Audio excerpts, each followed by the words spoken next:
Good afternoon, everybody. It is Sunday, September 26th, 2010. I am Anaris, and this is going to be a 1 versus 1 matchup with OGS Inca over here in the right-hand position as the yellow Protoss, and then we have none other than Fruitseller himself, spawning as the blue Zerg over in the left position. And this game is a 1.03 replay, and it's not lagging. Yay! I guess Blizzard fixed it or what on. I don't know what happened, to be honest with you. I'm sure somebody could tell me. And somebody else will blast me for not knowing already, but whatever.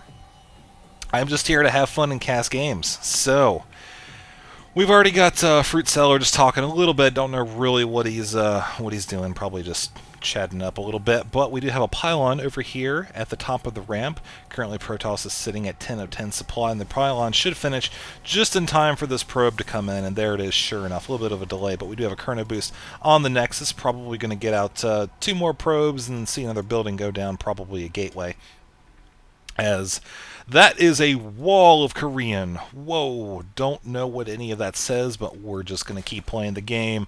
As the Zerg player continues to pump out more drones, he did get his Overlord at 10 of 10 supply. He's currently sitting at 14 of 18, and very likely we're going to see their expansion or a spawning pool. Okay, there's a spawning pool right there. And do have a gateway going down for the Protoss player at the top of the ramp. Now, I'm going to pause it here for 1 second, and I want to explain something. This isn't going to apply to everybody. This generally doesn't happen as often in top-tier games, but in lower-tier matches, when you're a Zerg and you build a tech building such as a spawning pool right here, it's not the best idea to build it right in this spot on this map, because ranged units can attack right here and nail that building if they have vision of it right here. So, like, if the Protoss were to send a Stalker right here and just dance around a Zealot, the Stalker can continue to hit the spawning pool. And that's not going to happen in this league of play generally, but in a lower league, that is something you've got to watch out for. So, I'm going to go ahead and continue watching the game here. I'm probably going to stop a couple more times and point some stuff out, just for the newer players. I try to help out kind of, all skill types and whatnot. So anyways, he is continuing to push drones out. He is currently a 15 of 18 supply, sending down his drone to his expansion, very likely going to take it over. There it is, right there is the probe. Is just a couple seconds too late, actually, to delay the expansion from going down. But he is going to get in here and scout. He's going to run through the mineral line. Actually kind of ballsy for the probe to do that, as the drones could stop very quickly, kill it, and go back to work. But the Protoss player is dropping a early Nexus, so he is responding to the Zerg fast natural expand by getting his own. So, I have a pylon going down here and a forge as well. And this is placed in such a way that there is still a small run path right here. And I'm going to show you something about the building placements when this base is a little bit more established here. Yes, spoiler, I have watched the game before I've cast it, and that's how I knew I wanted to mention these things. But you can see the Protoss player is chrono boosting out a Zealot to hang out here at the base of the ramp. He might actually hang out here instead. We'll have to see what happens. As the Zerglings are chasing around this probe up here, making sure there's no sort of proxy position being placed by the Protoss player, as he does have 2 other Zerglings coming over to scout the Protoss base, as well as an Overlord checking out what's going up top. So these Zerglings are going to get in there very quickly, as we do have a cannon going down at the base of the ramp, as well as a Zealot and a probe retreating to the top of the ramp, presumably to hold off this area right here. You can see the probe is already sitting in position. The Zealot is pretty much just chasing around the Zerglings, making sure they don't do too much. However, the Zerglings have seen that the Protoss did get a fast expansion, so taking a look here, he does have, he is working off of 1 gas right now. Let's take a quick look at the income tab.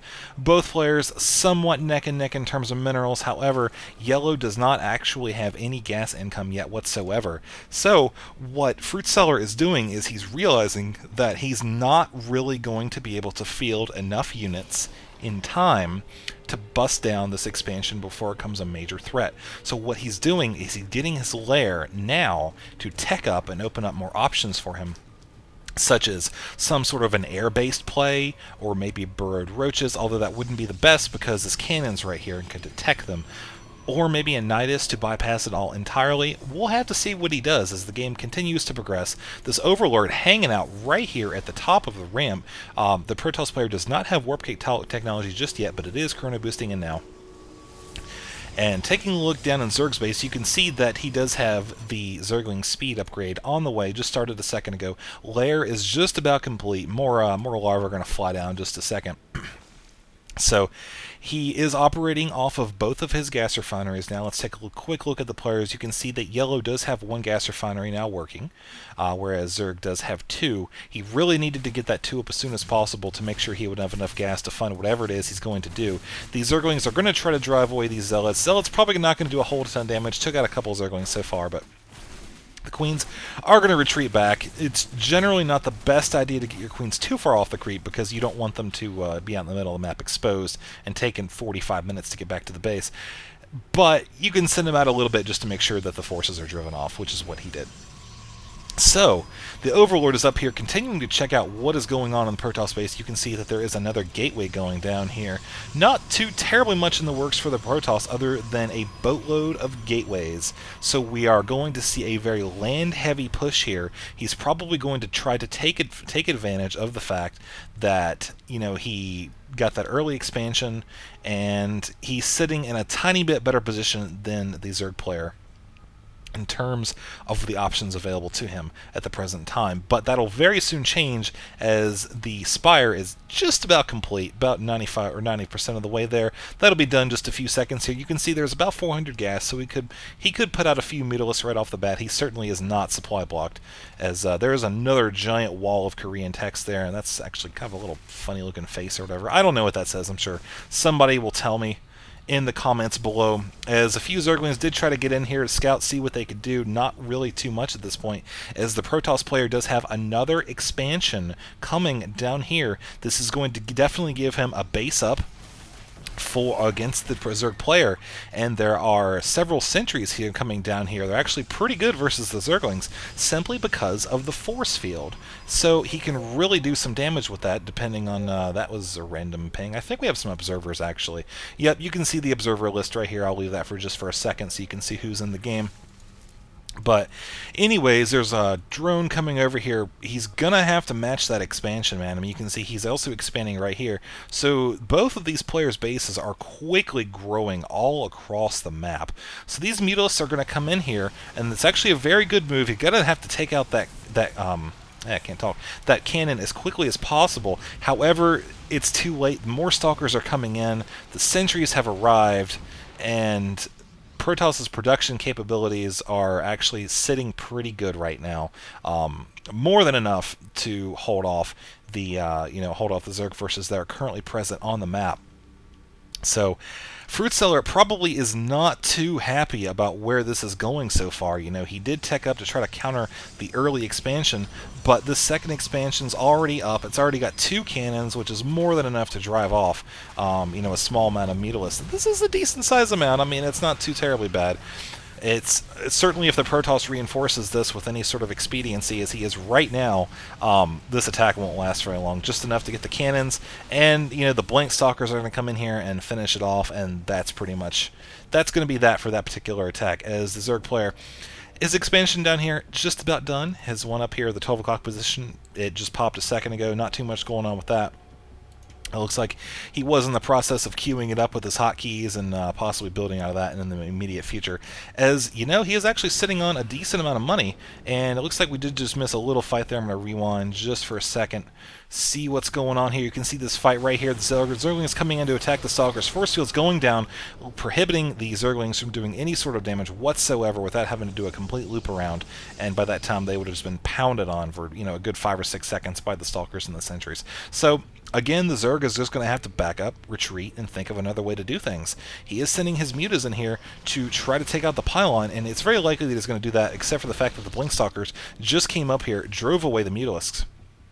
And the Zerglings are going to run back as well. I mean, poor Fruitseller, man. He has been trying to trying to deny anything that he can, but he is just not able to really do it, as Protoss has such a strong grip on this game so far. Very easy to defend all of his positions, as he is warping in a couple photon cannons, or actually just one of them, but I mean there's stalkers nearby, enough to certainly delay the Mutalisks from attacking the pylon or anything, so these Mutalisks are now going to be driven back by the arrival of several sentries here, and Zerglings are going to run away too, as this second expansion right here, it's got 4 cannons, bunch of Stalkers, plenty enough to hold off any sort of attack that the Zerg can presently field at this point in time, as he is just kind of wandering around, probably trying to build up his army just a little bit. You can see he is still sitting on about 300 minerals, 300 gas. He's getting a Baneling Nest right now, hoping to bust down some of what the Protoss has, but I mean, again, with the force fields, you can pretty much just stop and put an end to that super quick. So maybe he might try for some sort of